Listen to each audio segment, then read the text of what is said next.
ఒకడు పేదవాడు కావాలన్నా ధనవంతుడు కావాలన్నా సరైన సమయము యవ్వనము మాత్రమే. దీనిని గమనించని యువత అప్పులతో సతమతమవుతూ తన జీవితాన్ని వ్యర్థం చేసుకుంటున్నారు. కొంతమంది అయితే చనిపోయి కుటుంబాన్ని అధోపాలు చేస్తున్నారు. మరి మీరు ఆ కేటగిరీలో ఉన్నారా?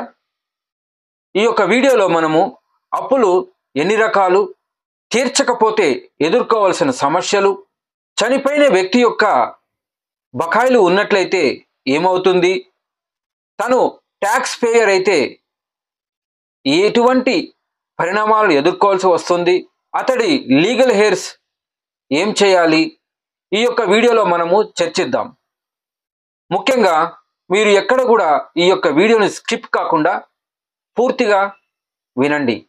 నేను MK Shankar, welcome to our channel Shankar's advisory.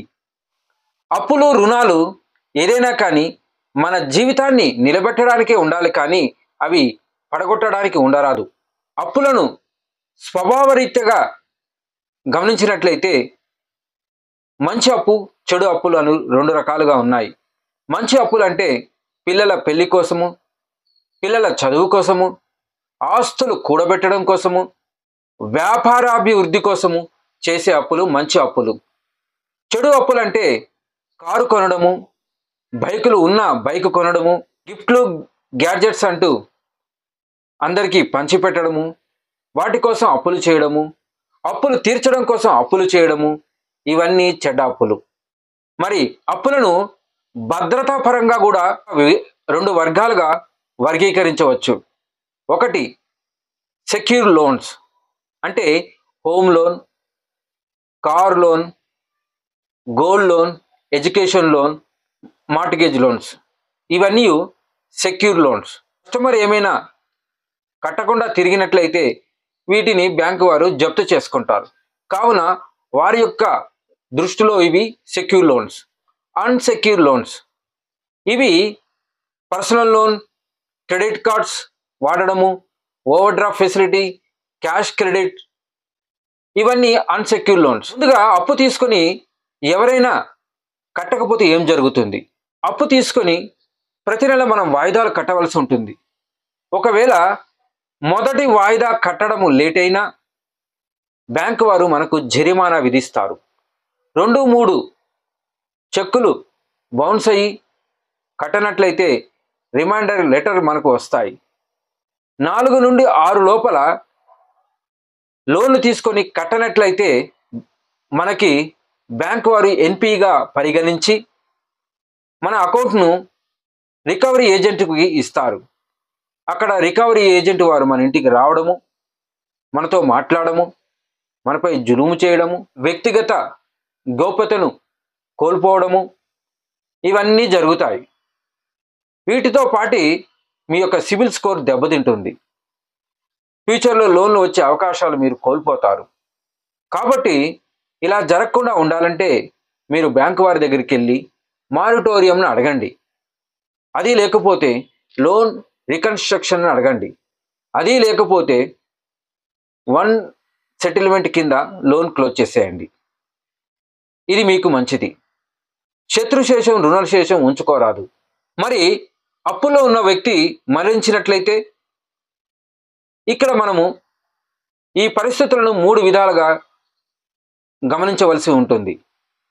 అప్పులు చేసిన వ్యక్తి వీలునామా రాసి చనిపోయినట్లయితే, అప్పులు చేసిన వ్యక్తి వీలునామా రాయకుండా చనిపోయినట్లయితే, అప్పులు చేసిన వ్యక్తి ఎండబ్ల్యూపి మ్యారేడ్ ఉమెన్ ప్రొటెక్షన్ యాక్ట్ వాడి యొక్క ఆస్తులను భార్య పేరు మీద రాసినట్లయితే, ఈ యొక్క 3 పరిస్థితుల నుండి మీరు గమనించి ముందుకు వెళ్ళాలి. ఫర్ ఎగ్జాంపుల్, అప్పులో ఉన్న వ్యక్తి వీలునామా రాయకుండా చనిపోయినట్లయితే బ్యాంకు వారు అది సెక్యూర్ లోనా అన్సెక్యూర్ లోన్గా ముందు చూస్తారు. ఒకవేళ అది సెక్యూర్ లోన్ అయితే హోమ్ లోన్ కానీ కార్ లోన్ కానీ వాటిని జప్తు చేస్తారు. వాటిని వేలం రూపంలో అమ్మివేసి మిగిలిన డబ్బును లీగల్ హెయిర్కి ఇస్తారు. ఒకవేళ చనిపోయిన వ్యక్తి ఇన్సూరెన్స్ ఏమైనా తీసుకున్నట్లయితే ఇన్సూరెన్స్ ద్వారా బ్యాంకు వారు డబ్బు తీసుకొని ఆ యొక్క ఆస్తులను లీగల్ ఎయిర్కు అప్పచెప్తారు. ఇటువంటి పరిస్థితుల్లో లీగల్ ఎయిర్స్ ఏం కట్టనవసరం లేదు. రెండవది, అన్సెక్యూర్ లోన్స్. క్రెడిట్ కార్డు కానీ, పర్సనల్ లోన్ కానీ, బ్యాంక్ లోన్ కానీ తీసుకునే సందర్భంలో చనిపోయిన వ్యక్తి కో అప్లికెంట్ గాను, గ్యారంటర్ గాను, షూరిటీ గాను ఎవరినైనా అపాయింట్ చేసి ఉన్నట్లయితే ఆ యొక్క వ్యక్తి వద్దకు బ్యాంకు వారు వచ్చి లోను ఈఎంఐలు కట్టమంటారు. వారు కానీ కట్టని పరిస్థితిలో గ్యారంటర్ యొక్క ఆస్తులను జప్తు చేసుకుంటారు. కాబట్టి మీరు ఎవరికి పడితే వారికి గ్యారంటర్ గాను, షూరిటీ గాను పెట్టకండి. పెట్టవలసి వస్తే ఆచి చూచి సిగ్నేచర్ చేయండి. సిగ్నేచర్ చేసినట్లయితే అతడు కట్టకపోతే మీరే కట్టాలి. ఇది గమనించండి. ఒకవేళ చనిపోయిన వ్యక్తి ఎవరిని కానీ కో అప్లికెంట్గా, షూరిటీగా పెట్టనట్లయితే క్రెడిట్ కార్డు విషయంలో కానీ, పర్సనల్ లోన్ విషయంలో కానీ షూరిటీ లేకపోతే అవి ఎన్పిఏగా మారిపోతాయి. తదనంతరము ఆ యొక్క అప్పులను ఎవరు కూడా కట్టనవసరం లేదు. లీగల్ ఎయిర్కి కూడా ఎటువంటి ప్రాబ్లమ్స్ రావు. చనిపోయిన వ్యక్తి వీలునామా రాసినట్లయితే ఎవరినైతే ఎగ్జిక్యూటెంట్గా లేదా ఎగ్జిక్యూటర్గా ఏర్పాటు చేస్తారో ఆ వ్యక్తి చనిపోయిన వ్యక్తి తాలూకు ఆస్తులను అమ్మి అతడికి సంబంధించిన అప్పులను మరియు అతడు గవర్నమెంట్ కట్టవలసిన ట్యాక్సెస్ను కట్టిన తర్వాత మిగతా డబ్బుని లీగల్ హెయిర్కి ఇస్తాడు.